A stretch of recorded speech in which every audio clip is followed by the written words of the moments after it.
NCPCR के द्वारा तमाम राज्य सरकारों को एक नोटिस दिया गया था, जिसमें ये कहा गया था कि प्रदेश सरकार के द्वारा जो मदरसों को सहायता दी जाती है उस पर रोक लगाई जाए। इस पूरे प्रकरण को लेकर जमीयत के अलावा मुस्लिम संगठन सुप्रीम कोर्ट गए थे। आज इस पूरे प्रकरण में एक फैसला आया है, जिसको लेकर मेरे साथ बात करने के लिए मुरादाबाद के मुस्लिम समुदाय के लोग हैं, मुस्लिम धर्मगुरु भी मेरे साथ हैं। सीधा उनसे जानेंगे। जजमेंट आया है सुप्रीम कोर्ट का, मदरसों के ऊपर जो कार्रवाई होनी थी, एक लेटर जारी करा गया था, उस पर रोक लगा दी गई। क्या कुछ सोचते हैं? देखिए, इस बारे में हम ये कहेंगे कि मदारिस इस्लामिया जो है वो अब से नहीं, इस मुल्क के अंदर हज़ारों साल से अपनी खिदमत अंजाम देते आ रहे हैं और हर मौके पे मदारिस के असातिज़ा और जमियतुल उलमा के अकाबिर और मदरसे के तलबा अपने मुल्क की तरक्की के लिए और अपने मुल्क के अंदर अमन व अमान के लिए इसकी हर वक्त कोशिश में रहते हैं। अब एक बात हमारे मुल्क के ही किसी एक पार्टी की तरफ से आई थी, मगर ये अदालत उज़्मा का मुनसिफाना फ़ैसला है कि जिस तरीके से मदारिस के अंदर तलबाए अज़ीज़ तालीम हासिल करते हैं और जिस तरीके से जो भी मदारिस को हुकूमत की जानिब से जो मदद दी जाती थी, बहरहाल मैं इस फ़ैसले को बहुत अच्छा मानता हूँ। और यहाँ के तमाम वो जो अमन पसंद तंजीमें हैं और जैसा कि हमारी जमियतुल उलमा हिंद है, मैं उसी का शहर का नायब सदर हूँ। मैं इस हैसियत से कहता हूँ, अल्लाह रब्बुल इज़्ज़त हमारे मुल्क में अमन व अमान रखे। तमाम मज़ाहिब का एहतराम करना चाहिए, तमाम मज़ाहिब की दरसगाहों का और तमाम मज़हब के हर उस तालीम का एहतराम करना चाहिए कि जो तमाम मज़ाहिब के अंदर हैं। कोई मज़हब किसी से ये नहीं कहता कि किसी के मज़हब को बुरा कहो, कोई मज़हब का बड़ा धर्मगुरु ये नहीं कहता कि किसी मज़हब के पेशवा को बुरा करो। बहरहाल मैं अपने मुल्क के आइन और अपने मुल्क के संविधान का एहतराम करते हुए आज बहुत खुशी का इजहार करता हूँ कि मदारिस अपनी असील हालत पे रहेंगे और मदारिस के अंदर जैसा तालीम का निज़ाम चलता है वैसे ही चलेगा। मैं दुआ करता हूँ अल्लाह रब्बुल इज़्ज़त हमारे मुल्क में अमन व अमान रखे और यहाँ के रहने वालों में मोहब्बत कायम रखे। एनसीपीसीआर की एक रिपोर्ट थी जिसमें यह कहा गया था कि मदरसों में बच्चों का भविष्य सुरक्षित नहीं है। इस पूरे प्रकरण सुप्रीम कोर्ट में गया था, सुप्रीम कोर्ट ने जजमेंट लिया है, क्या कुछ कहेंगे? सदक़ल्लाहुल अज़ीम व बल्लगना रसूलुहुन नबियुल करीम, अम्मा बाद, अऊज़ु बिल्लाहि मिनश शैतानिर रजीम, बिस्मिल्लाहिर रहमानिर रहीम। जैसे कि आप हज़रात को मालूम है कि भारत की जो सरकारें चल रही हैं, तो आज हमारी सुप्रीम कोर्ट ने और सुप्रीम कोर्ट के जजेज ने जो इसको अपना जो जांचा है, जांच में लिया है, वो इसको महसूस कर रहे हैं कि क्या अच्छा है क्या बुरा है। तो हम सिर्फ यही कहना चाहते हैं, हमारी हज़रत साहब ने फरमाया, तो हम अपने भारत की सरज़मीन की इज़्ज़त करते हैं, इसके कानून की इज़्ज़त करते हैं। हमने हमेशा सुप्रीम कोर्ट की और हाई कोर्ट की इज़्ज़त की है और उसके फ़ैसले की सराहना की है। तो हम अब ये देख रहे हैं कि अब जज जो इस बात को महसूस कर रहे हैं कि केंद्र और राज्य सरकारें जो अपने मामलात को लेकर चल रही, तो इसको अब उन्होंने भांप लिया है जजों ने। और इंशाअल्लाह ताला हमें पूरा यकीन है कि भारत की सरज़मीन पे अच्छा फैसला आएंगे और अच्छे फैसला आएंगे और अच्छी आबो हवा रहेगी। तो मैं सिर्फ यही कहना चाहता हूँ कि हम सुप्रीम कोर्ट के उन 3 जजों को और उसके अलावा भी पूरी सुप्रीम कोर्ट और हाई कोर्ट की सबकी जजों की इज़्ज़त करते हैं और उनके फैसले की इज़्ज़त करते हैं, अब तक की है। इंशाअल्लाह ताला अच्छा फैसला आया है, मैं उनके फैसले की सराहना करता हूँ और उनके फैसले की इज़्ज़त करता हूँ। और मैं दुआ करता हूँ अल्लाह ताला उन सब फैसले कुन हज़रात को तमाम दुनियावी आसमानी बलाओं से महफूज फरमा के और आफत नाहगानी से महफूज फरमा के ऐसे ही फैसलों की उन्हें सराहना होती रहे। अल्लाह की तरफ से ये सब हालात उनके लिए बनते रहें। सुप्रीम कोर्ट का जजमेंट आया है, किस नज़रिए से देखते हैं सुप्रीम कोर्ट के जजमेंट को? देखिए, हिंदुस्तान का मुसलमान हमेशा हिंदुस्तान के आइन की जो है मतलब ये मानता है कि हिंदुस्तान का जो आइन है वो कभी भी गलत फैसले नहीं लेता। भले से कुछ टाइम लग सकता है और हर चीज़ में टाइम लगता है, और आज जो फैसला लिया गया है वो बहुत ही सराहनीय है। ये देश हित की ये बात है, क्योंकि तालीम जो है, तालीम से रोज़गार बढ़ता है, तालीम से देश का विकास बढ़ता है। मदरसों में जो तालीम दी जाती है, दीन के साथ साथ दुनियावी तालीम दी जाती है, उससे बहुत बड़ा फ़र्क बैठता है।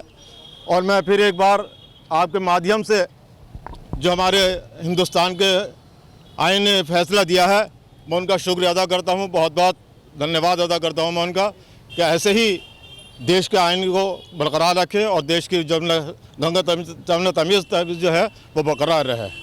अगर मदरसा शिक्षा को लेकर बात करें तो किस तरीके से मदरसा में शिक्षा दी जाती है, और जिस तरीके से एक रिपोर्ट भेजी गई थी, तो क्या कुछ सोचते हैं मदरसे में के शिक्षक? ये मदरसे में जो रिपोर्ट आई थी, तो जिस तरीके से मदरसे में पढ़ाई होती है, तो पढ़ाई को लेकर इसमें दीनी पढ़ाई भी होती है और दुनियावी पढ़ाई भी होती है, क्योंकि आजकल माहौल जो है दोनों ही पढ़ाइयों का है। अगर हम खाली दीनी तालीम हासिल कर लें और दुनियावी तालीम ना हासिल हो पाए, तो हम जो है इस दुनिया में भी रहना हमारे लिए थोड़ा सा मुश्किल इसलिए होगा, क्योंकि बहुत सारी बातें ऐसी हैं कि हमें इसमें दुनिया की पढ़ाई की बहुत ज़रूरत पड़ती है। तो इस वजह से दोनों पढ़ाई हमारे लिए ज़रूरी हैं। साथ साथ हम दीन की पढ़ाई की हमारे दुनियावी तालीम भी चलती है, हिंदी, इंग्लिश, मैथ, ये सारी पढ़ाइयाँ जो हैं हम पढ़ाते हैं साथ में। कम से कम 2 घंटे 2.5 घंटे इसके लिए एक्स्ट्रा निकालते हैं, ताकि हमारे बच्चे जो हैं दोनों तालीम में महारत हासिल करें। जी, सुप्रीम कोर्ट का जजमेंट आया है, क्या कुछ सोचते हैं? देखिए, सबसे पहले मैं शुक्रिया अदा करूंगा माननीय उच्च न्यायालय का, सुप्रीम कोर्ट का। और मैं आपको बताना चाहता हूं कि लोकतंत्र की जीत है। मदरसों को बहाल करना और उसके जो ये सिफारिश की गई थी यूपी गवर्नमेंट की तरफ से और एनसीपीसीआर की तरफ से, जो कुछ सुप्रीम कोर्ट में लेके गए थे, ये जमीयत की जीत है, लोकतंत्र की जीत है और हमारी जीत है, मदरसों की जीत है। मदरसों के बारे में आपको मैं बताना चाहता हूँ कि मदरसों के अंदर APJ अब्दुल कलाम पढ़े हैं, जिन्होंने हिंदुस्तान को, भारत को पहला लॉन्चर दिया।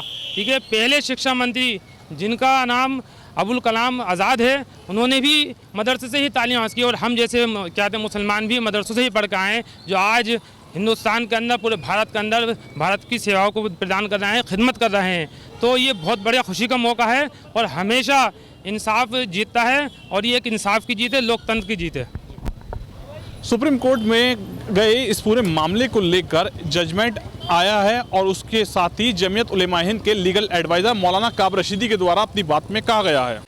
देखिए, पिछले कुछ महीनों से यूपी में और त्रिपुरा में जो मदारिस इस्लामिया है, इंडिपेंडेंट इस्लामिक स्टडी सेंटर हैं, उनको नोटिस भेजे जा रहे थे और उनके बच्चों को ये कहा जा रहा था कि आप उनको स्कूल में मूव कराइए, आप उनको रिलीजन की एजुकेशन के लिए नहीं रख सकते। तो उसको लेकर के हम लोगों ने, जमीयत उलेमा हिंद ने और खासकर मौलाना अरशद मदनी साहब की लीडरशिप में पूरे देश में काम किया गया, रिप्रेजेंटेशन तैयार किया गया और ये बताया गया कि साहब आर्टिकल 30 में कॉन्स्टिट्यूशन ने हमें राइट दिया है कि हम अपने एजुकेशनल इंस्टीट्यूट रन कर सकते हैं। और जहां तक आरटीई की बात है, जिसको बुनियाद बनाकर नोटिस भेजे गए थे, तो आरटीई में तो मदारिस और गुरुकुल आते ही नहीं है।